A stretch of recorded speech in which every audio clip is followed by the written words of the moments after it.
Isang paalala, ang video na ito ay ayon lamang sa aking sariling pananaliksik. Hindi ko nais na pilitin ang sino man na maniwala sa videong inyong matutunghayan. Kung hindi kayo kumbinsido sa mga impormasyon at taliwas ang inyong paniniwala sa kaalamang aking ilalahad, maaari kayong gumawa ng sarili ninyong pagsisiyasat para sa inyong kakontentuhan. Ang videong ito ay gabay lamang sa mas malalim na kaalaman at pag-intindi at hindi gawa ng isang profesional. Naniniwala ako na malaya tayong magbigay ng opinyon at suhestyon bilang malayang mamamayan ng Pilipinas. Maraming salamat po.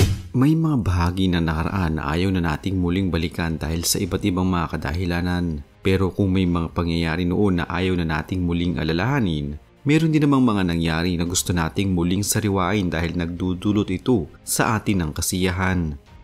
Subalit meron din naman na mga nangyari sa ating kasaysayan na minsan magdadalawang isip tayo kung babalikan pa ba natin ang mga ito o hindi na. Gaya na lamang ng mga nangyari noon sa mundo ng showbiz na kung saan iba't ibang mga kontrobersiya at pangyayari ang pinag-usapan.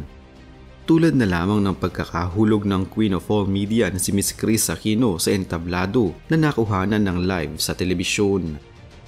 Bilang kilalang isa sa mga kontrobersyal na artista sa kasaysayan ng Philippine showbiz industry, ano nga ba ang tunay na nangyari noon kay Miss Kris Aquino? Isa nga ba itong pananabutahe bilang noong panahon na iyon ay unti-unti na siyang nakikilala at marami na ang mga tila naiinggit sa kanya?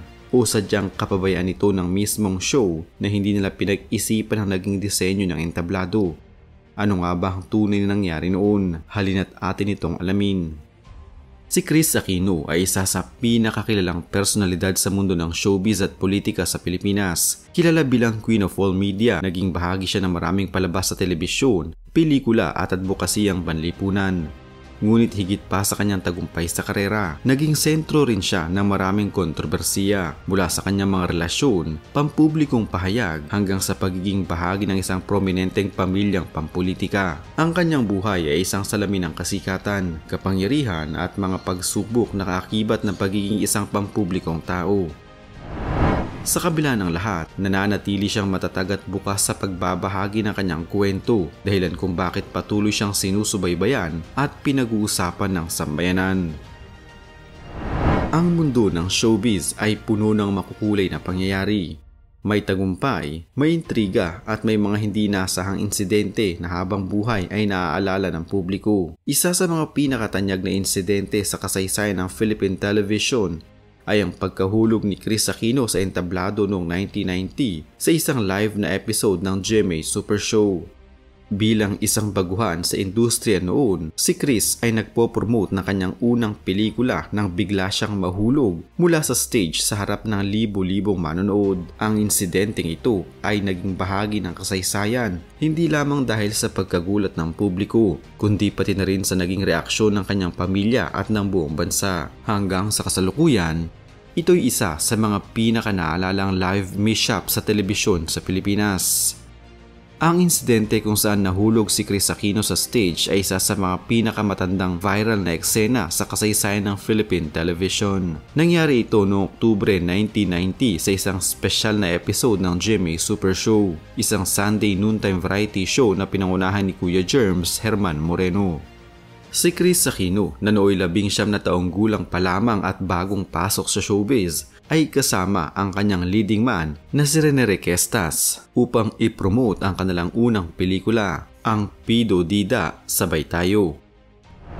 Habang papasok sila sa stage sa Araneta Coliseum, ang mga host na sina Mariz Riquez at Maricel Laksa ay nag-i-introduce sa kanila. Right, Maricel?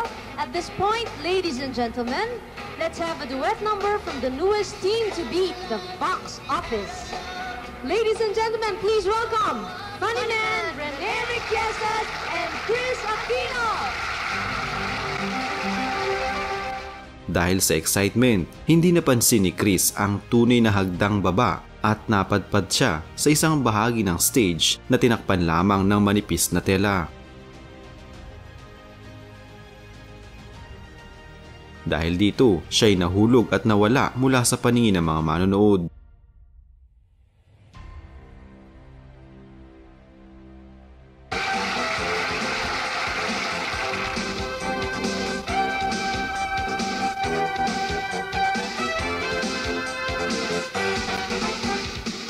Ayon sa mga ulat, si Chris ay nagtamo ng pananakit sa leeg, braso at binti. Agad siyang dinala sa Makati Medical Center para sa pagsusuri. Sa kabutihang palad, walang malubhang pinsala tulad ng bali o pasa, ngunit inobserbahan siya ng mga doktor bilang pag-iingat.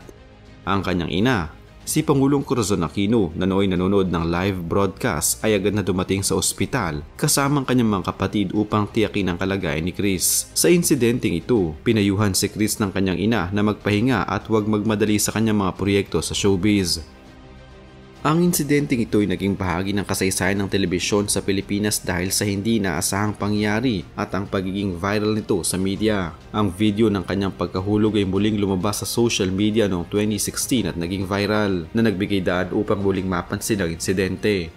Marami sa mga netizens ang nagbigay ng simpatya kay Chris, habang ang iba naman ay nagtulungan upang gawing biro ang pangyayari. Hanggang ngayon, ang insidenteng ito ay tinuturing na isa sa mga pinakakontrobersyal at memorable na eksena sa kasaysayan ng Philippine television.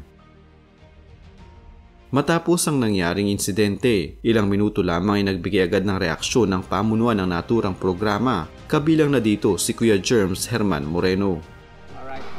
Mga kaibigan, nice ko lang samantalay ng pagkakataon ng paghingi ng pamanin sapagkat, accident always happen, di natin inaasahan. Pero I hope she'll be alright dahil parang pang nalalarawan mo yung showbiz talaga yung happy, then lungkot. Hindi natin akalain na mangyari pa sa kanya mismo kay Chris yung pagka hindi niya napansin yung tutungtungan niya ay hindi stairs. So I would like to apologize sa pangyayari, pero I hope she'll be alright. And right after this show, or right now, I'll go there para maalamin ko lang ang kanyang Pero nung dinalaw siya sa hospital, nagsasalita naman siya, okay siya. Kaya lang meron lang siyang dinating sa panya. So again, inaasahan ko na maging mabuti siya. At to our dear Lord, please help me. Sana wala man lamang na pinsala sa kanya. Again, my sincere apology sa pangyayari. I'm sorry. Si Chris Aquino ay isa sa pinakakilalang personalidad sa mundo ng showbiz at politika sa Pilipinas. Kilala bilang Queen of All Media, naging bahagi siya ng maraming palabas sa telebisyon, pelikula at advokasiyang banlipunan. Ngunit higit pa sa kanyang tagumpay sa karera, naging sentro rin siya ng maraming kontrobersiya, mula sa kanyang mga relasyon, pampublikong pahayag hanggang sa pagiging bahagi ng isang prominenteng pamilyang pampolitika. Ang kanyang buhay ay isang salamin ng kasikatan, kapangyarihan at mga pagsubok na kaakibat ng pagiging isang pampublikong tao. Sa kabila ng lahat, nananatili siyang matatag at bukas sa pagbabahagi ng kanyang kwento, dahilan kung bakit patuloy siyang sinusubaybayan at pinag-uusapan ng sambayanan. That's right, Maricel. At this point, ladies and gentlemen, let's have a duet number from the newest team to beat the box office. Ladies and gentlemen, please welcome Funny Man, Rene Requiesas, and Chris Aquino.